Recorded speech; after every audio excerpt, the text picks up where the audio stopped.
سلامت عنا بالنافطواتنا كبراتنا بيت سب تقراي برودكاست سيرفيس صادروا حدشتي واناوي معوالتات حيزنا لكم قريبنا لنا حبراوز عنحتكم سناكم بمعدام نابزر زراتم تسقاقرنا وطري بريزيدنت غزا محدارنا مرارح حوحاتن كاب تصويت بزحات وصاي نابز حشام فتمرح الله ناب مقاله تمليس زولو جنرال تادس ورده مستوم ابو صنح بصوتو زسمع ما حدش وسانه توسينام اتي بغداي منو حسلطانو دغفن تعامون زغاطمو زولو جنرال زهبو حدش واناو مغلص زملكت حبريتاو نوطيلام نزي بزرزر كنرينا طفات زترف نفاس سلام زنفة سناي زينا فلفل تسفا بزحات دليت سلام كوينو يقال حالو برنو دون تردا ناب ابي خيدومس سن مخونو نبره كما خونو اون نو يحجي خص اليوم الى كحسب شيلكا نايهلخ نايبتخ كل نايهلخ هلخ تحسب كارلو تستنتن كايو بسمعيتاون وسن غوتاونت غوتاو وساني مقاو غوتاونت يحلف وزي كحسو يخل يوم الى حسب زنجغان هذه أتمول لك أخم تنا جيتاچو يزول معنا بنطر ورلو ودرايا أفتم العلوت كشعتا زخود معلتي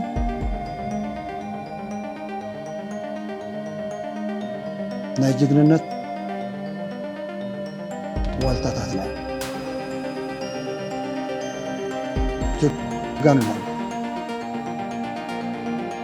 كل ذكاء ألم عم مدحن هزو تقرأ غيرهم بزخون من قد زي الناس حلو كشعتا خاو تقرأ اقرأوا نقيلة هذا خد الله معانتي تاريخهم ناورك ألم تاريخهم هربانياتاتن ولدت هربانياتاتن ناي قال سعونتاتن ناي تعقستي ناي تصوارنت ناي صنعاتن جرننتن تمثاليت نانا هذا تقراي تاريخ تسرح قدمي تسلفهم تاريخنا سرح تاريخ كسرح ولده تاريخ كسرح كعلم كل زغوري تاريخ صريح بدون ترمساي أو أرمينيري في حسالة سنة بهذا الله درجة كورن هاللوت عزازي أيضا حول له زقورنا فتن توقعت كفتم كم التسلفهم كل ذكا ألم زقور جغاننا حدو كاوطينا درجة أرمى أزازي توضحون أرمى حمسنا تواهيلا أو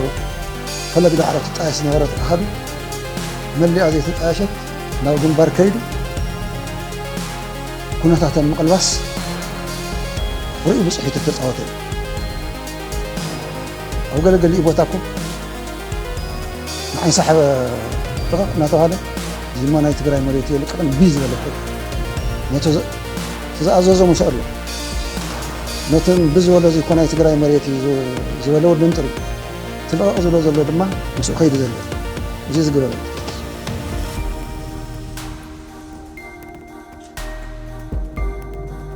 أتسلم تواقي أيه أتسلم تستقبر وق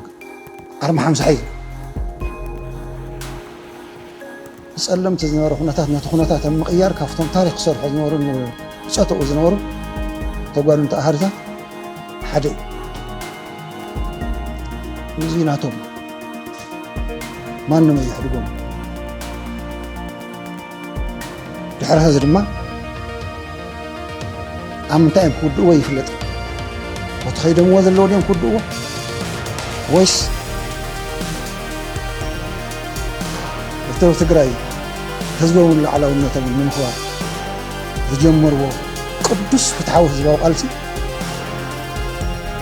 نسخهم اللو يوم كحسوا ويش نسخ زرقي يوم كحسوا استجدوا اللحمة قطر وين حزبات حموز اللي عدموا لما قطر وين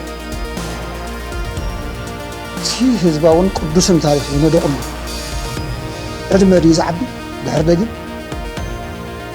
ويستي نتاريخهم زيقلو عدم يزعبي زون كحسوه تماهرم كو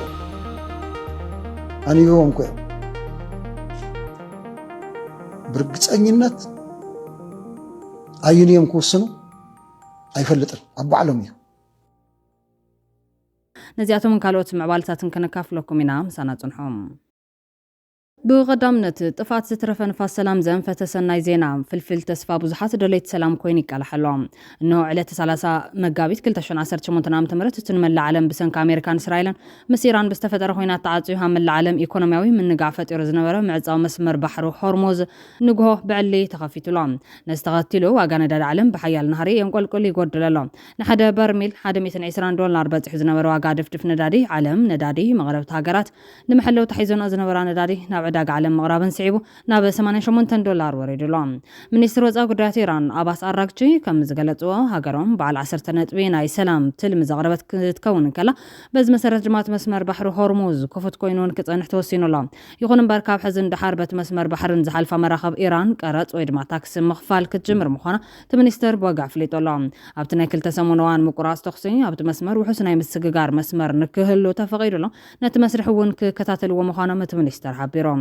تسمع استبصحة بريزيدنت أمريكا دونالد ترامب قدام مستر باكستان شهباز شريف زغربو ناي مقراس تخصحتو دحر مقباليا بريزيدنت أمريكا دونالد ترامب أب ناي تروز سوشال بزسفر حبريتا أمريكا بالعل إيران تكايدو زنبرت زخون عينتني أير مدقعتن وتادراو سرحيتاتن نغل تسمون أقاريزاتو لا إيلو ألوم أزدما كاب طفات مواتو زخون نقع ترخيب ولا مالتيام نهاجر إيران نابزبن أمن مغيار استوطن تلمين خلت غنة تناوحلا بريزيدنت ترامب كابز بزقبات حاسب له زي توطن علامو زي تنصره عناو كينات نخوت عدل فطير لهم إذا مالتا زمت خلت غنا بريزيدنت أمريكا كامت إيران دو كبلو منقست إيران دمان وشمت هرموز نخلت غنا كخفتو جزاو سمع تغير له أبز سمع عبيد عرض زراي منقستي باكستان كون كله بزحت هاجرات كم تركي قبطي سعودية كمون كلهم قرابت إيران عرب هاجرات ولا بإيران ناتدبدبا كتعرالو تصنحالو مخانف اللجوم مس أمريكا سمع زفزمت إيران مسكالوت مشاركة أمريكا قن متقعت غزلالام بمسارة زدما دحرت سمع كويت نحيالو ساعات بمعبلا متقعت إيران تناوي طالام سرعة مكلخلا أير كويت كاب ساعات شو منتقد مغاترة حيزو نتهاجر علامة زقبرة سبع البونة فرت إيران كم زعجته وهاب قال منيسر مكلخال كويت قالت لهم كورونيل ستاف سعود آل أتوان إسران شو من تنسبع البونة فرتي كم زللي حبيرهم ولا كاب زحت كاب تنسبع البونة فرت انتبر عنوان قالينجن أبدو باب كويت نزركبو أقدر استقالت ندادن مدبرات حيل إلكتريك كدب دباخيلا نتمتقعتي أمل لا تهاجر نزركبو ممنجو حيل إلكتريك متصاري جو ماماين تكالات ندادن بمقدا أو تعتقد زي ندادي كمون أو سرعات مفرح حيلا إلكتريك ماين عابي قداس أوريدهم زمت قعدتات أمريكان إيران نتي بقدام منيستر باكستان زغرب سمع مقراس تخصي دحر مقبالا دحري حيدة ساعات يوم تفج إمام زلوم زي كم زيلون كالو حبرات إمارات عرب بقيدا كاب إيران نزمت زلو ميسايلات سبال بونفرتن أب مبرعان سرعة مكلخال أيرا بحيال سرعة تأمير كم زلو تحبر اللام إيران دحر تسمع مواجد دحر قل ساعات ونا بإسرائيل ميسايلات كم زون جفتي زنقر لا إسرائيل بقيدا أب لبانوس جمرتهم متقعت كم توصل تحبر اللام اتياب مونغو إيران أمريكان استقبلوا جزاو سمع 10 نقطات زحز خوينو زم سعو نقطات زطالو اليوم منقست أمريكا بالعلقزات إيران زخون يخون متقعتي كي يقبر منقست إيران وشمت هرموز نزمت خلت غنك خفت ازي جزاو تخصدو ناي مبال سمع ناين حوارو سمع كون اتوم معار إيران زت تدبدبو هزبن منقستن لبانوس أكال نايز سمع كهونو منقست إيران ناي نوكلير أزوار مسرح دو كبلو زتزولي ركبوام نزي بريزيدنت ترامب استقبلو جزاو سمع منقست إسرائيل دقيفو لهم تعذبت كم زلو دحر غلط غنو انتخونا بريزيدنت ترامب دقيمو نابا كوينات زملسي يمثلن مخنياتو زغينات زنا هزب أمريكا دقف سلازيولن ببزحات أمريكاوين أوروباوين طابال ناس زي رخبا زي تدقف كوينات سلازغانا إيران بانصارو نستناوح كوينات دلوت مخانا ولا دحر السمع سلامون ناقلت اتيام اتنا بعلمنا بوتادرو حيلات وار جاف بالحزغانا أمريكان إسرائيل بحدث أميدان بزوريا كبيبان كل زل عغمن كوان تتقما بزح عنواتو كوان تفتصمان إيران إذا طوينا قددن نابت أولا كمصا كالان طرح زي كونس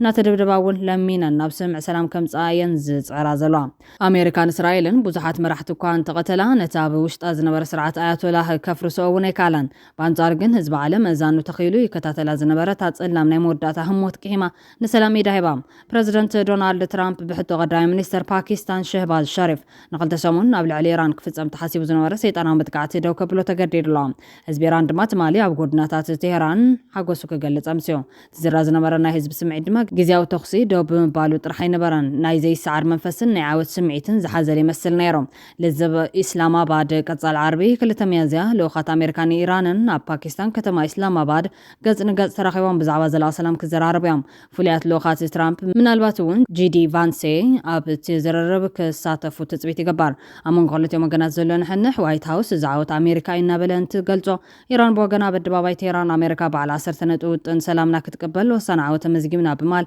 تعفننا لا زغوينا لوجن أمريكان إيران تقصدن ببال تسمع معين كانت هلوا إسرائيل أو العريران تجبروا متقعد تقول كم زي لا يسمع لهم متقعدين مازال توسخت علامات اللي بمال تقول كم زي زحالة أمل كتام أبزبزاب كينات صغنيو كم بي بي سي زامسل مع خنا زين دما أموداتا مستر هوت ترخيبون توحدا نحزب مال ترامب باقوا واشنطن ساعة 10 شومان تنسلسن كلتن أب تروز السوشيال محبرة ميديو أمريكان إيران مسود سمع سلام أزين رحو كم زلا بمقلاز ذات نقاطل نخلت سمون تصنح تقصدهم بالجن أب سمع كم استوصح مقلازو يزوزوالو حزي أمريكان إيران أب زغطل خلت سمونات أبناي قوام سمع نوصح بزقل ذاته كصمداين تقدعين كليل كبل لعل تخولولهم بزي زاقي تبصح زول سمع جن دحر حياله معلتات نفلماوان واقع حدا برميل ندادت حتى $100 وردو وتعدقات ستوك أمريكا دماز يوسخلهم تزخفت ودو يزبل ناي تسفى سمعي زول يمثل مستي بسولس نقو ترامب دحر حزين وران بركوين كم زي من لسكت أفي بمال نسلت أنا إيران نكدمسس زفرار حلوزنا وركونتات أبقى متاتيخا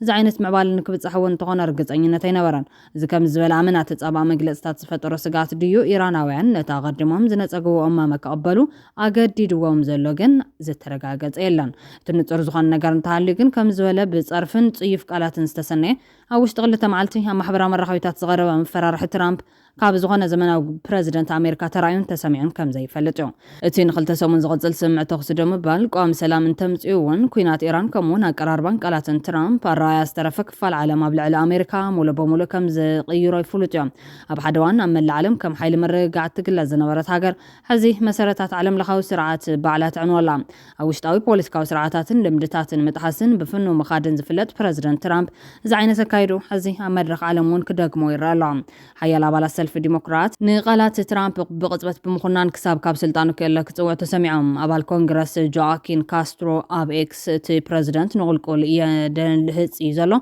هاجر كمرح بقوع كم زي كون نترك بالتعفهم أب سينيت أمريكا العلوي ديمقراط تشاك شومر زخنا كوينات إيران دون كبل أمدمات زي تتأمبر ريبابليكان صعبنا يسوال كوستك شكاميلو بزحات كوابالات سلفو جناو جون بريزيدنتهم دو كلن كلو إذن كاب تقدم هذه رخيب وزن برا سفيح دقف عزيز وحد مخانو جمجمات يملكت لهم أبال كونغرس ريبابليكان كاب جورجيا أوستين سكوت ترامب بزعباتي حدا سلطان كدمسس يزبلو مفررح بترن ايفوم نساب زاو مجلسيت بريزيدنت كغربو زغني مفررح ما وصيتي زلو أنا كم سب أيسمع معلونيلو أمون محازا ترامب زغنا سينيتر ويسكونسين رون جونسون ترامب بخمتي زفكرو زغني وفر متقعتن تدع تختيلو عوي جيجا كخونيلو أبال كونغرس ناتنايل موران كاب تكساس ساب محبرا مرخويتات متفاق مولو سلطانه كم زي دقف تعيفهم زمن نتنا يكونن مستنو حوان أمريكا زمرح زنبر متكلاتون زسمع مع يكونن قبل تعيفهم بتدقاقامي مس بريزيدنت زتباتخت سينيتر ليزا موركوفسكي كاب ألاسكاون بغطتام بريزيدنت مس إيران أبزقبر زته حيل المركب زقبر فتن أي تبهيلو كمخنن يغرق بهالولون أي قبان كتبل تعيفهم وايت هاوس جن تين ليفريج تبهيلو زتقبر رئيس بالمرد أتاك قام تقول ترامب نتخصدهم بالملكيتوب زلت صحف تروز سوشيال أمريكا نقولوا تدروا علامات عملياتهم حليفاتهم كل قليل لهم وتدروا حيل إيران بعبيو تداخميو مسارات إسلام وسرعات جنا أب سلطان كانت هلو بزحت العلوت مرحتو جن تعطي لهم يوم أبزوان زجن بزحت كابتم استقلت علامات أمريكا جنا تامان نتيرخبون أكمام تا مسارات مدب نيوكلراوي أزوارات زغنة زهفت ما يورانيم أي فلتن تهاجر كساب حزين قبل عليك ما بيمن زركو عدواتو تيزا مسلو زبا وكلنا تتسلوا اللهم كمون إيران وحرمز بزين محلف زحتة كفليت مولو بمولو انتخفت التونة نتغند جوبوليتكاوي محنو زغنة استراتيجيكاو متصابون مقوصار زلو عقمي حزي كاب زغنوان العلي نتصر كوين اللهم دحر ملغت ترامب بزعبا سمع مقراس تخصي منستر قدرات وزايران سيد عباس الراكشي إيران مكل غلاو سرحيتات دو كتبلون مسعودغات حيلتات إيران بمواد بهرمز وحسم التحلاف مراقب كتفكر المخانة قليتهم وسيغد ما أمريكا حفشهم مع غفناي تعسرت نبتات زعزوتن إيران كم استقبلتون قليتهم توتن أمريكا وتدرو حيلتاتا كابت زواموتا قبل إيران زنبر غطوا قدام العالم ምልዓል ንዝወረደ ዕንወት ኩናት ካሕሳብ ምኽፋልን ኢራን ኣብ ልዕሊ ሆርሙዝ ንዘለዋ ቁፅር ክትፈቅድ ዘጠቓለሉ እዮም። ትራምፕ ብሓቂ ንዝኾነ ካብቶም ቅድመ ኩነት ክስማዕማዕ ምዃኑ ምግማት ኣጸጋሚ እዩ። እዚ ድማ ዝቕጽል 2 ሰሙናት ዝካየድ ዘተኸቢድ ክገብሮ ከም ዝኽእል ሓደ ምልክት እዮም። ንሕዚ ግን እዚ ንትራምፕ ከፊላዊ ፖለቲካዊ ዓወት እዮም። ድራማዊ ስጋኣት ብምፍጣር ድማ እቲ ዝድለ ውፅኢት ኣመዝጊብሎ ተተኽስዶ ምባል ግን ግዝያዊ ዕረፍቲ እምበር ቀዋሚ ምፍታሕ ኣይኮነን። እቲ ነባሪ ሓድጊ ዘለዎ ቃላትን ተግባራትን እቲ ፕረዚደንት ከምኡውን ብሓፈሻ ናይቲ ኩናት ብሕዚ ዝረኣዩ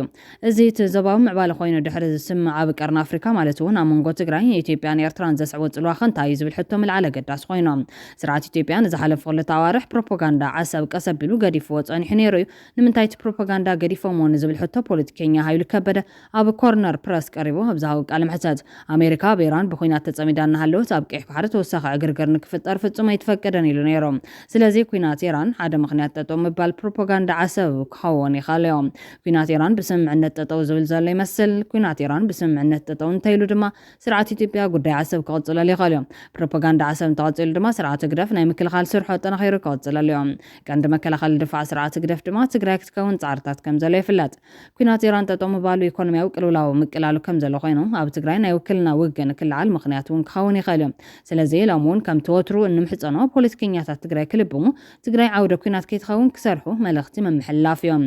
ኤርትራዊ መምህር ተመስገን ካሕሳይ እውን ብተመሳሳሊ ርእይቶ ዝቐመጠ ኮይኑ እታ ምንጪ ፈልፋል ኣፅዋርን ገንዘብን ስርዓት ብልጽግና ኮይና ዝሓገየት ኢማራት ዓረብ ኣብ ከቢድ ቅልውላው እያ ወሪሓም ከምኡ ብምዃና ድማ ንህዝቢ ኤርትራን ትግራይን ኮነ ንሱዳናውያን ተዛማዲ ዕረፍቲ ፈጢሩልና ቀንዮም ስምምዕ ሰላም ተተፈሪሙ ነታ ንሶማሊላንድ ከም ሃገር ኣፍልጦ ዝሃበት እስራኤል ሒዛ ናባና ከተቕንዕ ገደን ክብል ይጽሒፉ ዘሎ ንሱ ኣብ መወዳእታ ንሕና ድማ ካብ ህዝቢ ኢራን ክንምሃር ኣለና ነቶም ዘለዉ ኩሎም ውሽጣዊ ጸገማትና ክንፈትሖም እናተቓለስና ነቲ ምስሌነ ናይ ዓበይቲ ሃገራት ሓደገኛ ስርዓት ብልጽግና ግና ሓቢርና ክንምክቶ ኣለና ክብል ይጽሒፉ ዘሎ بخالي حبريتا وطري بريزيدنت جيزاو محدارنا مررحا حوحاتن ካብ ትጽቢት ብዙሓት ወጻይ ናብ ዝሕሻ አንፈተም ሪሖም ናብ መቐለ ተመሊሱ ዘሎ ጀነራል ታደሰ ወረደ ምስቶም ኣብ ጸንሑ ብጾቱ ዘስማዕመ ሓድሽ ውሳነ ተወሲኖም እዋናዊ መግለጽ ናይቲ ጀነራል ዝምልከት ሓበሬታውን ወጺሎም ዕድመ ስልጣን ጊዜያዊ ምሕዳር ትግራይ ንሓደ ዓመት ከም ዝተናውሐ ቤት ጽሕፈት ቀዳማይ ሚኒስተር ወጋዓዊ ከም ዝገበረ ይፍለጥ እዮም ኣብ ዝሓለፈ ሒደት መዓልታት እቲ ንሓደ ዓመት ኣብ ስልጣን ጸንሐ ፕረዚደንት ናይቲ ክልል ሌተናል ጀነራል ታደሰ ወረደ ናብ አዲስ አበባ ብምኻድ ምስ ሰበስልጣን ፌደራላዊ መንግስቲ ክዘራረብ መቕናይ ዝካር ብሰሉስ ምስ ቀዳማይ ሚኒስተር አብይ ብምርኻብ ናይ ሓደ ዓመት ፀብጻብ ፈጻጽማ ስራሕ ከም ዛረባ መንግስታዊ ማዕኸናት ዜና ሓቢራን እቲ ጀነራል ቅድሚ ሓደ ዓመት ንጌታቸው ረዳ ብምትካዩ ስልጣን ሒዞም ኣብ መኻሪ ቀዳማይ ሚኒስተር ኮይኑ ዝሰርሕ ዘሎን ኣብ ልዕሊ መራሕቲ ትግራይ ተረን ኣፌታ ካቀርብ ስማን ጌታቸውን ኣብቲ ትማሊ ምስ ሰበስልጣን ትግራይ ዝተኻየደ ርክብ ተሳቲፉ ነይሩ ፕረዚደንት ጊዜያዊ ምሕዳር ትግራይ ሌተናል ጀነራል ታደሰ ወረደ ትማሊ መጋቢት 29/2018 ዓ.ም ናይቲ ጊዜያዊ ምሕዳር ናይ ሓደ ዓመት ፈጻጽማ ግምገማ ሪፖርት ኣሪቦም ይበልጥ ብወገን ካብ ቤት ጽሕፈት ፕረዚደንት ማለ ዝወፀ ፀብጻብ ኣብቲ ዓመታዊ ፈጻጽማ መሰረት ምግባር ድማ ምስ ቀዳማይ ሚኒስትር አብይ አሕመድ ተካይዶም ይበል ቤት ጽሕፈት ቀዳማይ ሚኒስትር ሎሚ ብማሕበራዊ ሚድያ ፌስቡክ ኣብ ዝወፅአ ሓጺር ሓበሬታ ብመሰረት ሕገ መንግስቲ አንቀጽ 62 ቁጽሪ 9 ከምኡ ድማ ኣዋጅ ቁጽሪ 359 ዝባር 1995 አንቀጽ 14 ንዑስ አንቀጽ 2 ለም ቤት ምክር ሚኒስትራት ንጊዜያዊ ምሕዳር ትግራይ አመልኪቱ ብዘጽድቆ ደንቢ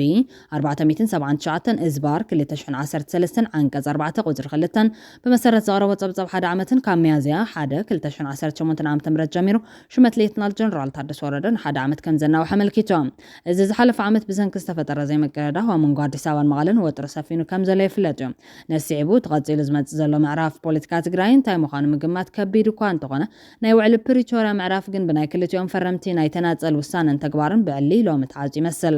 ካብዚ ብምብጋስ ተንታኒ ሸዊት ውዳሴ ሕዚ እውን ነቲ ሓድሽ ምዕራፍ ዝምጥን ሓድሽ ምትዕራይ ይገብር ዓቕሚ ተጋሩን ትግራይን ዝእክብ ህዝቢ ብምልኣት ዝሳተፈሉን ዓርሱ ብዓርሱ ዘመሓድረሉን ህዝባዊ ሓድነትና ፖለቲካዊ ኤጀንስና ክብርና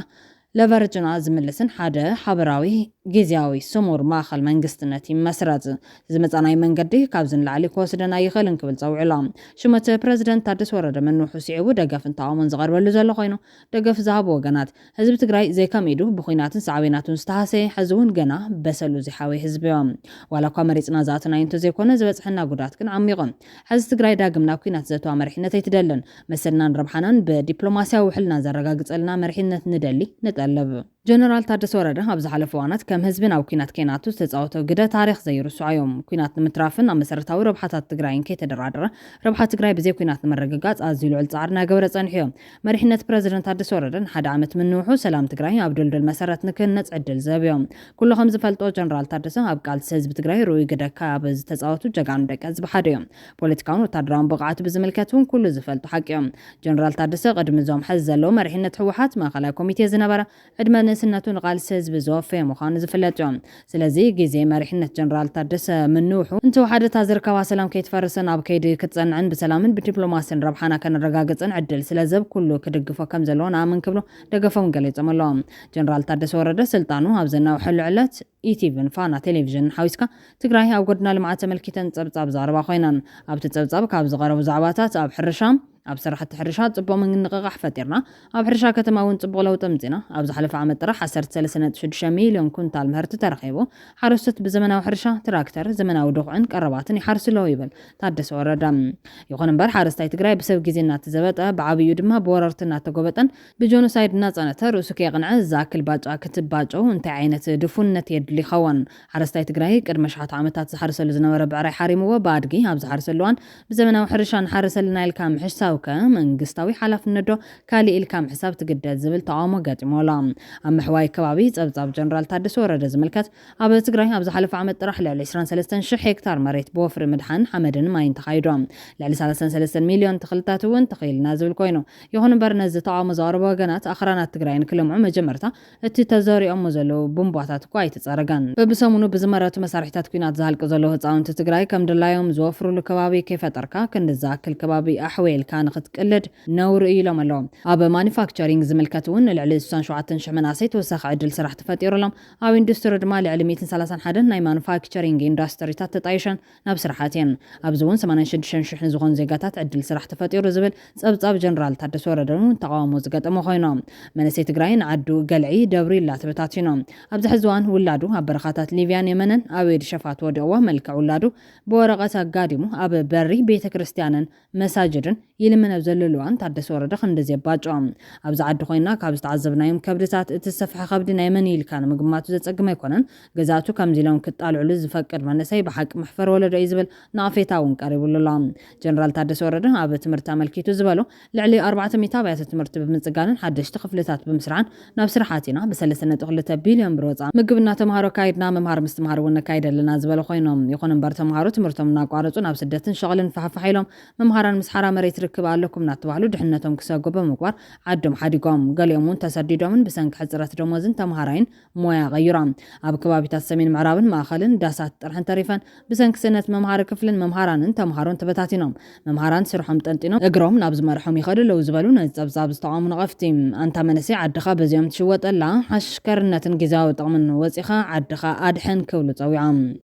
ባህሊ ሓበሬታ ገለ ኣብያተ ምኽሪ ወዲ ወረዳ ኣብ ኣዲስ ኣበባ እምበር ኣብ ትግራይ ተቐባልነት ከም ዘይህልዎ ይገልጹሎም። ብመሰረት እዚ ድማ መንግስቲ ክልል ትግራይ ናብ ንቡር ስርሑ ክምለስ ከም ዝግባእ ቤት ምኽሪ ወረዳ ሓፈሮም ኣብ ዘሳለጦ ህፁ ጉባኤ ገሊፆም። እቲ ቤት ምኽሪ ሎሚ ከም ወረዳ ኣብ ዘሳለጦ ዋዕሉ መንግስቲ ትግራይ ናብ ንቡር ስርሑ ክምለስ ምውሳኑ ስዒቡ ድማ ነቲ ውሳነ ታሪኻዊ ውሳነ ክብል ኣብ መግለፂ የመላኺቶም። እቲ ኣባል ቤት ምኽሪ ኣብ ዘካየዶ ህፁፅ ጉባኤ ዝረኣዩ ኣጀንዳ ውዕሊ ፕሪቶርያ ብመንግስቲ ኢትዮጵያ ሙሉእ ንሙሉእ ስለ ዝጠሓሶ እንታይ ንግበር ዝብል ኣጀንዳ ብናይ ባዕሉ ተበግሶ ዘትዮም። ካብዚ ብምብጋስ እቲ ቤት ምኽሪ ሰፋሕ ዘተታት ዘተ እንትኾን ትግራይ ብግዜያዊ ምሕዳር ምምራሕ ፅንተት ህዝቢ ምንዋሕ ስለ ዝኾነ መንቲ ሰላም ተባሂሉ ጠጠው ኢሉ ዝፀንሐ ልዕሊ 2.7 ሚልዮን ህዝቢ ዝመረፆ ቤት ምኽሪ መንግስቲ ትግራይ ናብ ንቡር ቦትኡ ይመለስ ኢሉ ዝደምደመን ብሙሉእ ድምፂ ከም ዘፅድቖን ኣፈ ጉባኤ እቲ ቤት ምኽሪ ዝኾነ ወይዘሮ ኣልማዝ ንህራ ገሊፀን። ኣብቲ ህፁፅ ጉባኤ ተረኺቦም ኣብ ህልው ኩነታት ትግራይ መልኪቶም መደረ ዘስምዑ ዋና ምሕዳር ወረዳ ሓፈሮም መምህር ተክለመድህን ኣረጋዊ ከም ዝበልዎ መንግስቲ ፌደራል ብመሰረት ውዕሊ ፕሪቶርያ ክፍፅሞ ዝግባእ ክፍፅም ኣይካለን ክሳብ ሕዚ ብግዜያዊ ምሕዳር ትግራይ ክፍፀሙ ዝተባሃሉ ዕማማት ኣይተፈፀሙን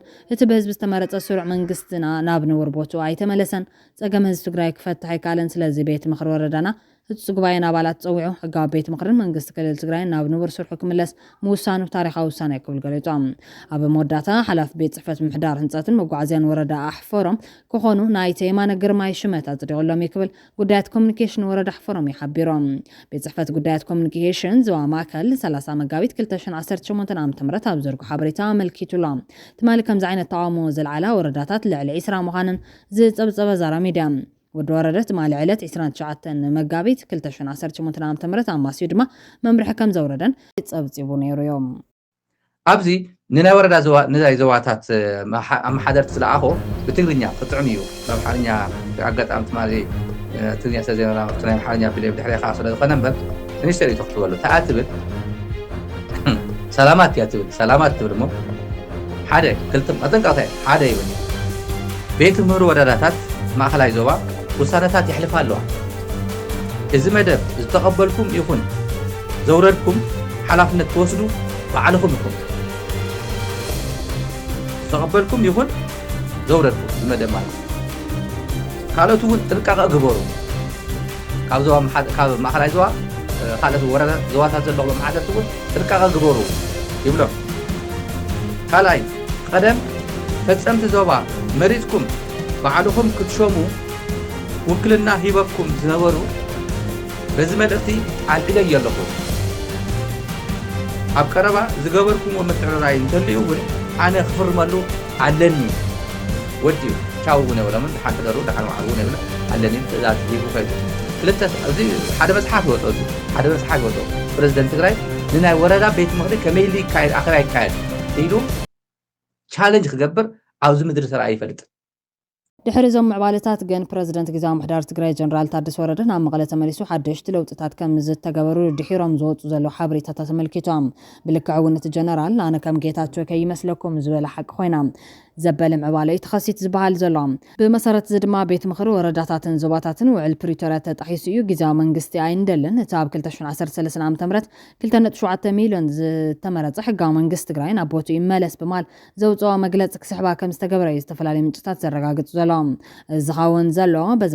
ካብቲ ማል ምሽት ጀሚሮም ከም ዝገልጽዎ ዘሎ ፕረዚደንት ጀነራል ታደሰ ወረደ ናብ ናይ ዞባታት ኣመሓደርትን ፈጸምትን ዝኾኑ ብናይ ዋትስኣፕ መልእኽቲ ኣመሓላሊፉ ድሕሪ ምብሃሉ እዮም እቲ ናይ ጀነራል ታደሰ መልእኽቲ ቁጣዕን ሕርቃንን ዝተመልኦ ከም ዝኾነ እዚ መደብ ዝወረደኩም ሰባት ሓላፍነት እትወስዱ ባዕልኹም ኢኹም ካልኦትኩም እውን ጥንቃ ግበሩ ጠጠው ኣብልዎ ከም ዝበለ ዝተገለጸ መልእኽቲ ተግባራዊ ክኸውን ጀሚሩ ኣሎ እቲ ጀነራል ካብ ሎሚ ትቕድሚ ሕዚ ዝሃብኩኹም ናይ ዞባ ፈጸምቲ ናይ ሙሻም ስልጣን ኣልዒለዮ ኣለኹ ድሕሪ ሕዚ ባዕለይ ይሸውም ኣብ ቀረባ ዝሸምኩምዎም ሰባት እንተሃልዮም እውን ኣነ ከይፈረምኩምሉ ዝጸድቕ ስልጣን የለን ዝብል ሓበሬታ ኣብ ዝወፀሉ ናይ ሰዓታት ኣፈላላይ እቲ ውሳኔ ከም መሓየሽን ጀነራል ታደሰ ወረደን ብፆቱን ናብ ዘስማዕምዕ ኣንፈት የምርሕ ከም ዘሎን ዝግለጽ ዘሎ ላንዳ ሪፖርት ዘርጉሓ ብዱሽ ሓበሬታ ከም ዘመላኽቶ ነዚ ተኸቲሉ ናይ ህዝባዊ ወያነ ሓርነት ትግራይ ሕወሓት ስራሕ ፈጸምቲ ኣብ ዝነበሮም ኣኼባ እዚ ብወረዳታትን ዞባታትን ዝወፀ መምርሒ ቤት ምክሪ መን ከም ዝኣዘዙ ኣይንፈልጥን ስለዚ ብህዝቢ ጠጠው ክብል ኣለዎ ኢሎም ክብል ፀብፂቡሎም ኣብቲ ኣኼባ ከም ዶክተር ደብረፅዮን ገብረ ሚካኤል ኣማኑኤል ኣሰፋ ዶክተር ፍስሓ ጽዮን ካልኦት ላዕለዎት ኣመራርሓን ተሳቲፎም እዮም እዚ ማለት ድማ ኣብ ትግራይ ዝጸንሐ መሪሕነት ነቲ ናይ ጀነራል ታደሰ ወረደ ትእዛዝ ቅቡል ዝገበረ ኮይኑ ኣብ መወዳእታቶም ኣብ ትግራይ ዘለዎ መራሕቲ ንኩሎም ናብ ስምምዕ ዘምጽእ ኣንፈት ከነጽሩ ሓጋዝ ምዃኑ ተገሊጾም ብዛዕባ ሓድሽ መግለጽን መብርህን ጀነራል ታደሰ ወረደ ኣመልኪቶም ሓበሬታ ዘካፈሉ ምንጭታት ድማ እቲ ጀነራል እዋናዊ መግለጺ ኣብ ሓጺር ግዜ ከምዃኑ ገሊጾም ኣሎም ጀነራል ታደሰ ወረደ ስልጣኑን ተተናዊሕሉ ኣብ ትግራይ ተቐባልነት ኣይክህልዎን እዩ ነባር መንግስቲ ክምለስ ብዝብል ዝሓለፉ መዓልታት ትንተና ከብ ዝቐነየ ጎዲፋይ ጥላሁን ኣብ መወዳእታት ጀነራል ዶክተር አብርሃም በላይን ዶክተር ሙሉ ነጋን ዘሸመ ኣዋጅ ተጠቂሙ ሓድሽ ምስለኔ መራሓ ኮይኑ መጺና ኣሎ ክብል ገሊጹሎም ክቡራትን ክቡራንን ውሳኔ ውድብ ሕወሓትን ብሸነኽ ዛራ ሚድያ ዝተዋሃበ ገብረ መልስን ቀፂሉ ክቐርብ እዩ ትካትሉ ዓዲምናኩም ንስተታሒዙ ድማ ህዝባዊ ወያነ ሓርነት ትግራይ ኮሚቴ ፈጻሚ ስራሕ ዘሕለፈ ውሳነ ኣሎ ኣብ ናይ ኣብያተ ምክሪ ውሳነ ጠሚቱ ማለት እዩ ናይ ህዝባዊ ወያነ ሓርነት ትግራይ ወይ ሕወሓት ስራሕ ፈጻሚ ዝበሃል ደብረጽዮን ገብረ ሚካኤል ኣማኑኤል ኣሰፋ ፈትለወርቅ ገብረ እግዚአብሔር ሊያ ካሳ አብርሃም ተኸስተ ሰለሞን ኪዳነ ረዳእ በርሀ ተኽላይ ገብረ መድህንን ፍስሓ ሃብተጽዮን እዮም እዚኦም ትሽዓተ ናይ ሕወሓት ኮሚቴ ፈጻሚ ስራሕ ተባሂሎም ዝግለጹ እዞም ኣባላት ኮሚቴ ፈጻሚ ስራሕ ድማ ትማሊ ኣብ ዘካይድዎ ኣኼባ ኣብ ጉዳይ ኣብያተ ምክሪ ወረዳታት ጀሚሩ ንኦ ዘለዋ 2.7 ሚልዮን ህዝቢ ዝመረጾ መንግስቲ ናብ መዝነት ይመለስ ዝብል ቅዋም ጠሚቱ ተመያይጡ እዚ ኣብያተ ምክሪ ውሳነ ንፕሬዚደንት ታደሰ ኣይንቕበልን ከም ምባል ዝቁፀር ክንርኢ ከለና ተቀዳዲሞም ነቲ ካብቲ ማል ጀሚሩ ነቲ ናይ 2012 ወርሒ ጳጉሜን ዝተመረፀ መንግስቲ ናብ ስልጣን ይመለስ ክብሉ ተን ወረዳታት ተርእየን ኣብ መግለጽታተን ትማሊ ኮሚቴ ፈጻሚ ስራሕ ህወሓት ኣማስዩ ኣብ ዝገበሮ ኣኼባ ግና ንውሳነተን ኣብያተ ምክሪ ዝቃወም ውሳነ እዩ ከም ዝሕለፈ ንህወሓት ቅርበት ዘለዎም ምንጭታትና ገሊፆምና ዘሎ እዚ ውሳነ መን ይወሲንዎ ጌጋ ሓሳብ እዩ ክኸውን ዘይነበሮ ክብሉ እዮም ኣባላት ኮሚቴ ፈጻሚ ስራሕ ኣልዒሎም እቲ ውሳነ ኣብያተ ምክሪ ወረዳታት ይፍጽምኦ ዘለዋ ውሳነ ነቲ 2.7 ሚሊዮን ዝተመረፀ መንግስቲ ናብ ስልጣን ይመለስ ኢሉ ድማ ውዕሊ ፕሪቶሪያ ተጣሒሱ እዩ ሙሉእ መንግስቲ ኢትዮጵያ ተጣሒሱ እዩ ዝብል ብኣብያተ ምክሪ ወረዳታት ይፍጸም ዘሎ ውሳነታት ንዑ እዩ እዚ መን መምርሒ ሂቡ ጌጋ ሓሳብ እዩ ዝብል ኣባላት ኮሚቴ ፈጻሚ ስራሕ ዘልዕሉ ምንባሮም ተገሊጹ ኣብ ዞባ ማእከል ዝተጀመረ ውሳነ ኣብያተ ምክሪ ወረዳታትን ከተማታትን ጠጠው ክብል ድማ መምርሒ ይውረድ ዝብል ውሳነ እዩ ተዋሂቡ ኣባላት ቤት ምክሪ ወረዳታት ሙሉእ ብኣባላት ህወሓት ዝተዓብለሉ ምዃኖም ይፍለጥ እዩ ኣባላት ቤት ምክሪ ወረዳታት ናይ ባዕለ ስልጣን ከም ዘለዎን ይፈልጥ ቤት ምክሪታት ብሙሉእ ኣይፈልጥ እንዲሁ ወረዳሲ ከመይ ጌርኩም እዚኣተን ንምንታይ ውሳነታት ኣልቆ ቤት ምክሪ ወረዳታት ማእከላይ ዞባ ውሳነታት ይሕልፋ ኣለዋ እዚ መደብ ዝተቐበልኩም ይኩን ዘውረድኩም ሓላፍነት ትወስዱ ባዕልኩም ኢኹም ክሻዕ ክንዲ ከፋጠሉ ዝኽእል ናይ ሕጊ መስርሕ ካበይ ረኺብዎ ይኮትሕቶ ማለት ትድፍረት ከብሱ ኣነ ከዓ ዝመጉተካ ዘለኹ ንስኻሲ ቤት ምክሪ ዝኸይትውሉ ኢሉ ዋትስኣፕ ተዛሪኡ ኢኻ ትብል ዘለኻ ጀነራል ታደሰ ምክትል ዝኾነሉ ግዜያዊ ምሕዳር ካቢነ ናይ ጌታቸው ረዳ ወዲ ወረዳ ምክትል ዝኾነሉ ስልጣን ቤት ምክርታት ካብ ወረዳ ጣብያ እስካዕ ክልል ዝሕድግ ኣዋጅ የውፅኡስ ቤት ምክርታት ደጊ መፍሪ ይሰክን ኣለኹ ኢሉ ብኣዋጅ ዘፍረሰን እዩ ብሕገ መንግስትስ ብኣዋጅ ዘፍረሰ እዩ ብታሪክ ኣዋጅ እውን ኣይኮነ ብቅንጣብ ደንቢ ዘፍረሰ እዩ ግዜያዊ ቤት ምክሪ ትበሃል ጣይሽ ኣለኹ ምክንያቱ ህወሓት ካብ ቤት ምክሪ ምንጣቅ ሓፅዎ ወረዳ ቤት ምክሪ ፍሪሰ ኣለኹ እንታይ ህወሓት ካብ ቤት ምክሪ ምንጣቅ ሓፅዎ ካብ መንግስቲ ሓፅዎ ንቀደም ካብኡ ቀፂሉ ከዓ ቤት ምክሪ ተፍሪስዎ ቤት ምክሪ ሓፅዎ ኣሎ ህወሓት ምስ ህዝቢ ይራኸብ ህወሓት ምስ ናይ መንግስቲ ዓቕሚ ይራኸብ ህወሓት ምስ ናይ ቤት ምክሪ ዓቕሚ ይራኸብ ህወሓት ፀርግ ስለ ዝደልስ ደንቢ ብሓንቲ ቅንጣብ ደንቢ ገይረስ ንሕገ መንግስቲ ትግራይ ናበይ ከይደና ውሕዎ ለሪኢኻ እንትኮንካ 479 እዝባር 2013 ማለት ንሙሉ ነጋ ነብርሃን በላይን ተዋሂሉ ዝወፀ ደንቢ ገይሩ እዩ ኣናውሕዎ ዘሎ ማለት ስለዚ ስልጣን ግዜያዊ ምሕዳር ጀነራል ታደሰ ወረደ ዝብል ሞ ንግደፎ ግዜያዊ ምሕዳር ናይ ውዕሊ ፕሪቶሪያ ውፅኢት ውዕሊ ፕሪቶሪያ ከዓ ናይ ህወሓትን ናይ ፌደራል መንግስቲ ናይ ስምምዕነት ውፅኢት እዩ ህወሓት የለን ግዜያዊ ምሕዳር እውን የለን እንታይ እንተኮይኑ ህወሓት እንድሕር ዘይቕበል ተስማዕማዕ የለን ድሓር ዋላ ህወሓት ይቀበል ብዘየግድስ ውዕሊ ፕሪቶሪያ የለን ግዜያዊ ምሕዳር እውን የለን ግዜያዊ ምሕዳር ዘየለን ውዕሊ ፕሪቶሪያ ኣብዘ የለን ብውዕሊ ፕሪቶሪያ መሰረትን ብውዕሊ ፕሪቶሪያ ተጣየሸ ግዜያዊ ምሕዳር መሰረትን ዝመፀ ጀነራል ታደሰ ህወሓት መገስ ኣቕሪባ ፌደራል መንግስቲ ፀዲቕዎ ብዙ መሰረት እዩ ፕሬዚደንት ኮይኑ ዝሓለፈ ሓደ ዓመት ፀኒሑ ንሱ እውን ብዙሓት ናይ ሕጊ ፀገማት ናይ ካልኦት ፀገማት ኣለዎ ግን ምእንተ ሰላም ኢልና ንሰላም ዓብዪ ዋጋ ንምሃብ ኣብ ክልል ሰላም ኮይና ኩሉ ነገር ንሰላም ርእስና ነድንን ኢልና ሓሊፍና ኢና በቲ ሓደ ዓመት ተገበረሉ ህወሓትን ፌደራል መንግስትን ብልዝም ተዝገብርዎ ተዋዓልቲ ወገናት ይቐፅለልና እንተዝብሉ ሰራዊት ትግራይ ከም ብሓድሽ ከም ተሸመ እዩ እዚ ኣነ ፊል ዝገብሮ ከም ብሓድሽ ካሊእ እቲ ናይ ሹመት ዓይነት ተቐይሩ ናይ ሹመት ዓይነት ተቐይሩ እቲ ናይ ፕሪቶሪያ ነይሩ ናይ ጌታቸው ተቐፅላ ማለት ጌታቸው ዝነበሩ እዚ ግን ንሱ ናይ ፕሪቶሪያ ሙሉእ ብሙሉእ ፈሪሱ ኣብዚ ንኣብነት ናይ ፕሪቶሪያ ስምምዕ ኣብዚ ዝጠቅስ ነገር የብሉን ናይ ፕሪቶሪያ ጉዳይ ዝጠቅስ ነገር የብሉን ዓንቀጽ 10 ናይ ፕሪቶሪያ ገለ ዝብል የብሉን ናይ ፕሪቶሪያ ፈሪሱስ ብቐጥታ ናብቲ ናይ ሙሉእ ነጋ ግዜ ተመሊስና ኣለና ብኡዶ ሕፅረብና ኤክስፕሌን ጎራን ፕሪቶሪያ ስለዝብል ስለዘይብሉ ጥራሕ ኣይኮነን ንሳኒ ምንታይ ብደንቢ ክንሕዛ እንድሕር ሒዝና ኣብዚ ስለዘይንምለስ ኢለ ፕሪቶሪያ ምባል ዘይምባል ኣይኮነን ተናዊሑ ዝበሃል ብስምምዕ እንተዝግበር ወይ ብውዕሊ ፕሪቶሪያ መሰረት ተዝግበር ዋላ ድሓን ብኣምባገነንነት በይነ እዘናዊ ሕኳ እንተዝብል ድሓን ብሕገ ወፂኡ ተናዊሑ እኳ ክንብል ተንኸውን ንኣብነት ብ455 ወይ ከዓ ብ533 ዝወልናዮ እቲ ጌታቸው እውን ተሸመሉ ወዲ ወረዳ እውን ተሸይሙሉ ዝወፀ ደንቢ እንተዝኸውን ይምበር ኢለካ ኣሎ ሕዚ እቲ ናይ ብውዕሊ ፕሪቶሪያ መሰረት ወፂኡ ዝነበረ ደንቢ እውን የለን ወፂኡ ዝነበረ ኣዋጅ እውን የለን ውዕሊ ፕሪቶሪያ ውስጥ ውዙ የለን ግዜያዊ ምሕዳር ውዙ የለን ሰት ሙሉ ነጋ ነብርሃን በላይ እንተሸሙሉ ሳልሳይ ምስለን የኮይኑ ተሸይሙ ዝኒሄ ወዲ ወረዳ የለካ سنة تناوي حلو انت يكون الناس حد الشماتي تقبل زنيه و I think شمون تور حفلت يوم صنيعه هذا خلنا يسألني حوينا ومبكر يبري خالي قدايو علة لما أنت حريلك أصار اللي ما تقرأي أب تاريخها سالساي مسلمية تقبل الله الكابن حسن تعرفوا حالي لما أنت عقام شت حزن دي أتي مقالة حزن بعقام لما أنت مشتيو مقالة أتيو دي أول لما أنت بدك من الرسول بدحيو يوتي وازلت استتقاسل له عنكس ودورة تردي ودي خون ببريتورا سلام سمعي جزيا من محدار تتعيشوا زبها ودورة دون فاميلي زعمن قلنا ستاشي مرزولو absolute limit بميتي بريتورا زبها لا تفيو ناي عسل شعب تليس عن حاموستن ناي كتشان عسل سلستن ولا تنبيهم ساعته وحوحات مالتيو مسفرسة منكس قراي مسفرسة مالتيو زين عن قصاصي أتن نمول نقا نممساته هايلو بكتشان عسل سلستن زتايش حق نيرو نمول نقا نممساته هايلو زياتن كوتا غيرو نايزاتن عنقاس كبري فرنسا تقيمو ودوره تشيمو خمزلو كم مثليني ترى مثليني مخانوسي تردي ودي خون مالت انت انا حسب نخل كاود دوره اكسبت غيرو بتناي قدمي شمكالو بناي ونقا شبكالو خيل دو نغير وخونس ويس حزي تعنقزات ناي حقو فستاتو سلازي بلو اشو متناول حيل قالو زول راح عنقا سمعي دو مسي خون مو نفسي انا سقعت لهم ودوره دس براي منقا ناي ابراهام بلاين ناي شمت ناي ابي تقبلوا قصد اليوم مو هز تግራይ እሺ ኢሉ ሰራዊት ትግራይ TDF ውን ህወሓት ውን እሺ ኢሉስ ከቀምጠን ኢሉ ከአምነ ይخل ዝል እምነት አለን በወገነየ ናት ተረጣ ኦኬ ኢንተረስቲንግ ኩዌስችን አይ ተረዲካ ስታሊን አይዞ አትካ አሽሙር እንዲ አይዞ ማለት አሽሙር አይኮነን ተረዲ ወሪ ሆወደ ህዝቡ ግዚያዊ ምዕዳዝ ባህ ንሕና ህዝቡ ህዝቢ ፕሪቶሪያ ግዚያዊ ምዕዳዝ ባተለ ፕሪቶሪያ ይዝብ እንበር ሁሉ መስዋዕትነት ተካፊሉ ፕሪቶሪያ ተፈራሪም ካመጽኻ TPLF ተፈራራሚ ተባሂሉ ሰራዊት ትግራይ ኣብ ዘለሉ ሰዓት አነስ በቃም ዳሺ መቢለስ